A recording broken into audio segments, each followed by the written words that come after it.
ನಿಂದ ಆಗುವಂತಹ ದೇಹದ ಮೇಲೆ, ಮನುಷ್ಯನ ದೇಹ ಆರೋಗ್ಯದ ಮೇಲೆ healthy city Mysuru, smoke free Mysuru. ಇದನ್ನ ಯಾತಕ್ಕೆ ಮಾಡಿದ್ವಿ ಅಂದರೆ, ನಾವು ಕ್ಯಾನ್ಸರ್ ಹಾಸ್ಪಿಟಲ್ ಆಗಿ ಭಾರತ್ ಹಾಸ್ಪಿಟಲ್ ಸುಮಾರು 30 ವರ್ಷದಿಂದ ಇದೆ. ಸಾವಿರಾರು ಪೇಷಂಟ್ಸ್ ನೋಡಿದ್ದೀವಿ. ಮೈಸೂರು ಸರೌಂಡಿಂಗ್ ಜಿಲ್ಲೆಗಳಿಂದ ಬರ್ತಾರೆ. ನಾವು ಅದು ಅಲ್ಲದೆ ಇಲ್ಲಿ ಗುಂಡ್ಲುಪೇಟೆನಲ್ಲಿ ಬಹಳ ಕೆಲಸ ಮಾಡ್ತಾ ಇದ್ದೀವಿ ಈಗ. ಅಲ್ಲಿ ಆರೋಗ್ಯದ ಬಗ್ಗೆ, ಬೇರೆ ವಿಚಾರದ ಬಗ್ಗೆ. ಇದರಿಂದ ನಮ್ಗೆ ಏನು ತಿಳ್ಕೊಂಡಿದ್ದೀವಿ ಅಂದರೆ, ಯಾವಾಗಲೂ ನಾವು ಕ್ಯಾನ್ಸರ್ ಅಂದರೆ ಎಲ್ಲರೂ ಕೇಳ್ತಾರೆ, ಕ್ಯಾನ್ಸರ್ ಹೇಗೆ ಪ್ರಿವೆಂಟ್ ಮಾಡೋದು? ಹೌದಲ್ಲ, everybody as cancer prevention is better then cure ಅಂತೀವಿ. ಆದರೆ ನಾವು ಒಂದು ಸಿಂಪಲ್ ಮೆಷರ್ ಮಾಡಿಲ್ಲ. ಕ್ಯಾನ್ಸರ್ ಯಾವ್ಯಾವುದರಿಂದ ಬರುತ್ತೆ ನಮಗೆ ಗೊತ್ತು. Smoking, tobacco smoking, tobacco chewing, ಇದರಿಂದ ಖಂಡಿತ ಕ್ಯಾನ್ಸರ್ ಬರುತ್ತೆ. ಇಲ್ಲಿ ನಮ್ಗೆ ಇಬ್ಬರು ಪೇಷಂಟ್ಸ್ ಇದ್ದಾರೆ, ಮಿಸ್ಟರ್ ಮಹಾದೇವ್ ಅಂಡ್ ನಾಗರಾಜ್. ಅವರು ಉದಾಹರಣೆ ಹೇಳ್ತಾರೆ, ಏನು ಅಂದರೆ ಯಾವ ರೀತಿ ಬೀಡಿಯಿಂದ, ಚೂಯಿಂಗ್, ಆಮೇಲೆ ಟೊಬ್ಯಾಕೋ ಚೂಯಿಂಗ್ ಇಂದ ಕ್ಯಾನ್ಸರ್ ಅವ್ರಿಗೆ ಬಂದಿದೆ ಅಂತ. ಈ ಥರ ಉದಾಹರಣೆಗಳು ಸಾವಿರಾರು ಪೇಷಂಟ್ಸ್ ಇದೆ, ಒಬ್ರಿಬ್ಬರಲ್ಲ. ಇಂಡಿಯಾದಲ್ಲಿ 38% head and neck cancer. I can say most of it coming from smoking and chewing. ಆದ್ರೂ ನಾವು ಒಂದು ಏನು ಅಂತ ಮೆಷರ್ಸ್ ತಗೊಂಡಿಲ್ಲ. ಇವಾಗ time has come for A cancer hospital and it's associated NGO IHDA take initiative ಅನಿಸ್ತು ನನಗೆ. ಇದು ಮಾಡಿ ನಾವೊಂದು ಅವೇರ್ನೆಸ್ ತರಬೇಕು. ಅದ್ರ ಜೊತೆಗೆ ಆಕ್ಟಿವಿಸ್ಟ್ ಆಗಿ ಸಿಟಿಸನ್ಸ್ ಮೂವ್ಮೆಂಟ್ ಮಾಡಿ ಇದನ್ನ ಏನಾದ್ರು ಆಗಲಿ. ಡಾಕ್ಟರ್ ಪ್ರಕಾಶ್ ಹೇಳಿದ್ರು, ಅವ್ರು ಹೇಳ್ತಾರೆ 1000 days ನಲ್ಲಿ we want to ban tobacco. Prakash ಮೈಸೂರಿನಲ್ಲೂ ಅಥವಾ entire country, one of the leading scientist of the country, Padmashri, ಅವರು ಇಂಡಿಯಾದಲ್ಲೇ ಬ್ಯಾನ್ ಮಾಡ್ತಾರೆ. ಇಂಡಿಯಾ ಬ್ಯಾನ್ ಮಾಡಿದ್ರೆ ಕರ್ನಾಟಕದಲ್ಲಿ ಬ್ಯಾನ್. ಅಟ್ಲೀಸ್ಟ್ ಮೈಸೂರಿನಲ್ಲಿ we want to make sure Mysuru should be healthy city. ಅದು ಏರ್ ಕ್ವಾಲಿಟಿ ಇಂಡೆಕ್ಸ್ ಅಂತೀವಿ. ಇವಾಗ ಎಲ್ಲರೂ ಅದನ್ನ ನಾವು ತೋರಿಸ್ಕೊಡ್ಬೇಕಾದ್ರೆ, ಏರ್ ಕ್ವಾಲಿಟಿ ಇಂಡೆಕ್ಸ್ ಮೈಸೂರಿನಲ್ಲಿ around 80 to 100. Normal should be below 50. ಆದರೆ 2020ನಲ್ಲಿ ಕೋವಿಡ್ ಬಂದಾಗ ನಾರ್ಮಲ್ ಬಂದ್ಬಿಡ್ತು 50. Now it has gone back to 80 to 100. ಅದನ್ನ ವಿ ವಾಂಟ್ ಟು ಮೆಷರ್. ನಾವು Bharat hospital is willing to put signs. ಇವಾಗ ಒಂದು 2-3 ಇದೆ ಮೈಸೂರಿನಲ್ಲಿ. ಮೋರ್ ನಾವಾಗೆ ವಾಲಂಟಿಯರ್ ಆಗಿ we want to put and people can measure. ಎಷ್ಟಿದೆಯಪ್ಪ ಇವತ್ತು ಏರ್ ಕ್ವಾಲಿಟಿ ಕಡಿಮೆ ಆಗಿದೆಯಾ ಅಂತ. We want all your help in this. ಈ ವಿಚಾರದಲ್ಲಿ ಇವತ್ತು ಬೆಳಿಗ್ಗೆ ಬಹಳ ಚರ್ಚೆ ಮಾಡಿದ್ವಿ. ಮೊದಲನೇದಾಗಿ I would, and also we have doctor Gopinath who is a tobacco cessation ಅಲ್ಲಿ. ಅವರು ಬಹಳ ಚೆನ್ನಾಗಿ ಇವತ್ತು ಅದು ರೆಪ್ರೆಸೆಂಟೆಡ್ ಬೈ ಗೌರ್ಮೆಂಟ್. ಅವ್ರು ಹೇಳಿದ್ರು ಟೊಬ್ಯಾಕೋನ ಬ್ಯಾನ್ ಮಾಡಬೇಕು ಅಂತ. ಅಲ್ಲ ಗೋಪಿನಾಥ್ ಅವರೇ, ಟೊಬ್ಯಾಕೋನ ಹೌದು, ಸರ್ಕಾರದ ಮಟ್ಟದಲ್ಲಿ ಏನೇನು ಕಾರ್ಯಕ್ರಮಗಳಿದೆ ಅದ್ರ ಬಗ್ಗೆ ವಿವರವಾಗಿ ಚರ್ಚಿಸಲಾಗಿದೆ. ಸೊ ಟೊಬ್ಯಾಕೊ ಯೂಸನ್ನು ಎಲ್ಲೆಲ್ಲಿ ನಿರ್ಬಂಧಿಸಬೇಕು, ಇದನ್ನು ಕಮ್ಮಿ ಮಾಡಲಿಕ್ಕೆ ಮುಂದಿನ ದಿನಗಳಲ್ಲಿ ಕ್ರಮ ಕೈಗೊಳ್ಳಬೇಕು, ಇದ್ರ ಬಗ್ಗೆ ಚರ್ಚೆ ಮಾಡಿದ್ದಾರೆ. ನೀವು ನಾಗರಾಜ್, ನೀವು ಆಮೇಲೆ ಮಾದೇವ್ ಒಂದು 2 ಮಾತು. ತಿನ್ನೋದ್ರಿಂದ ಬಾಯಿ ಕ್ಯಾನ್ಸರ್ ಬರುತ್ತೆ ಅಂತ ಆಲ್ರೆಡಿ ನಾವು ಮಾತಾಡ್ತಾನೆ ಇದ್ದೀವಿ. ಎಲ್ಲರಿಗೂ ಗೊತ್ತಿದೆ. ಗುಂಡಿ ಇದೆ ಅಂತ ನೋಡ್ಕೊಂಡಿರ್ತೀವಿ, ಆದರೆ ನಾವು ಗುಂಡಿ ಬೀಳ್ತೀವಿ. ಗುಂಡಿ ಇದೆ ಅಂತ ನೋಡ್ಕೊಂಡ್ಮೇಲೆ ಅದನ್ನು ಮತ್ತೆ ಎಚ್ಚರವಾಗಿ ಈ ಕಡೆ ಬರೋದನ್ನ ನಾವು ಕಲಿಬೇಕು. ತಂಬಾಕು ದಯವಿಟ್ಟು ತಿನ್ನಬೇಡಿ ಅಂತ ಒಂದು ಮಾತನ್ನು ಹೇಳ್ತೀನಿ. ಹಾಳಾಗಿದೆ, ದಯವಿಟ್ಟು ಯಾರು ಈ ದುಶ್ಚಟಗಳಿಗೆ ಬಲಿಯಾಗಬೇಡಿ ಅಂತ ದಯವಿಟ್ಟು ಕೈ ಮುಗಿದು ಕೇಳಬೇಕು ಸರ್. ಬೀಡಿ ಸೇಗ್ತಾ ಇದೆ. ಬೀಡಿಯಿಂದ ನನಗೆ ಈಗ 30-20 ವರ್ಷಕ್ಕೆ ಬೀಡಿ ಸೇಗ್ ಶುರು ಮಾಡಿದೆ. ಈಗ ನನಗೆ 65 ವರ್ಷ, ಕ್ಯಾನ್ಸರ್ ಆಗಿ 15 ವರ್ಷ ಆಯಿತು. ಇದೇ ಹಾಸ್ಪಿಟಲ್ 2 ತಿಂಗಳು ಸಾವು ಬದುಕಿ ಮಧ್ಯೆ ಹೋರಾಟ ಮಾಡಿದೆ. ಈಗ ಎಲ್ಲ ಸರ್ಜರಿ ಇಲ್ಲೇನೆ, ಎಲ್ಲ ವಿಶೇಷ ಡಾಕ್ಟರ್ ಎಲ್ಲ ನನಗೆ ಗುಣಮುಖನಾಗಿದ್ದೀನಿ.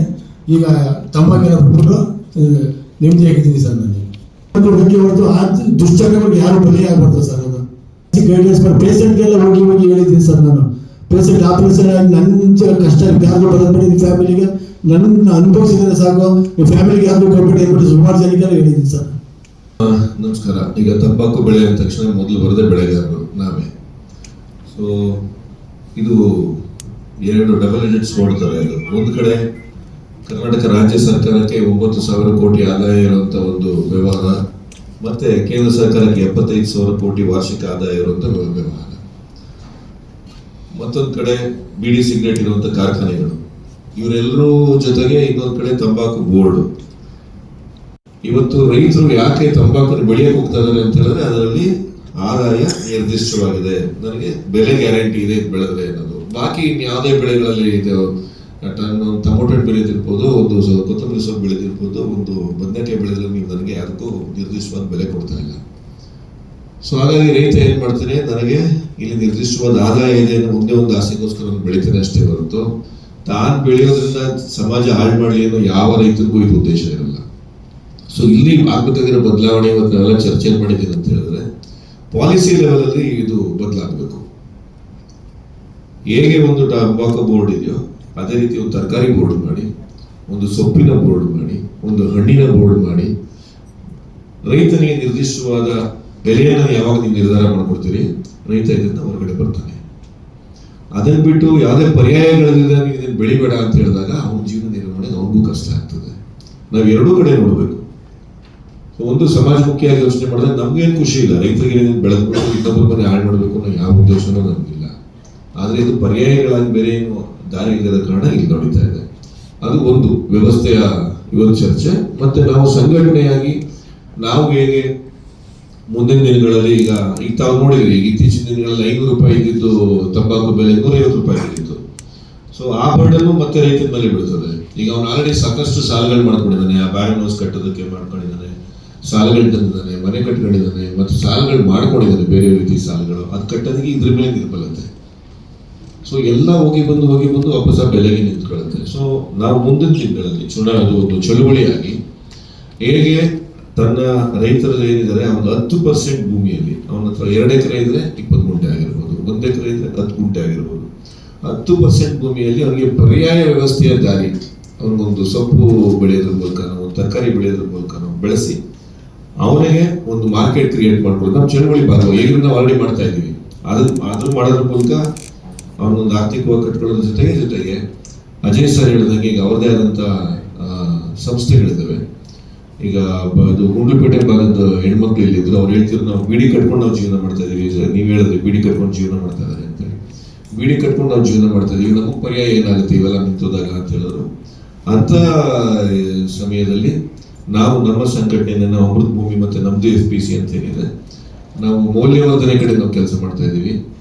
ಅದ್ರ ಮೂಲಕ ಯುವಕರಿಗೆ ನಾವು ಆರ್ಥಿಕವಾಗಿ ಜೀವನ ಕಟ್ಕೊಡ್ಬೇಕು ಅಂತೇಳಿ ಅದನ್ನ ಅವ್ರ ಭಾಗಕ್ಕೆ ನಮ್ಮ ಬಂಡೀಪುರ ಮತ್ತೆ ಕೊಳ್ಳೇಗ ಆ ಭಾಗದಲ್ಲಿ ನಾವು ಹೆಚ್ಚು ತರಕಾರಿ ಬೆಳೀತಾ ಇದ್ದೀವಿ. ಆ ತರಕಾರಿ ಮೌಲ್ಯವರ್ಧನೆಗೆ ಸರ್ ಜೊತೆ ಸಹಕಾರ ಮಾಡ್ಕೊಂಡು ಕೊಲಾಬರೇಟ್ ಮಾಡ್ಕೊಂಡು ಅವ್ರಿಗೊಂದು ಜೀವನ ಮಾಡೋದಕ್ಕೆ ಅವ್ರಿಗೊಂದು ದಾರಿ ಕಲ್ಪಿಸ್ಕೊಡೋದು.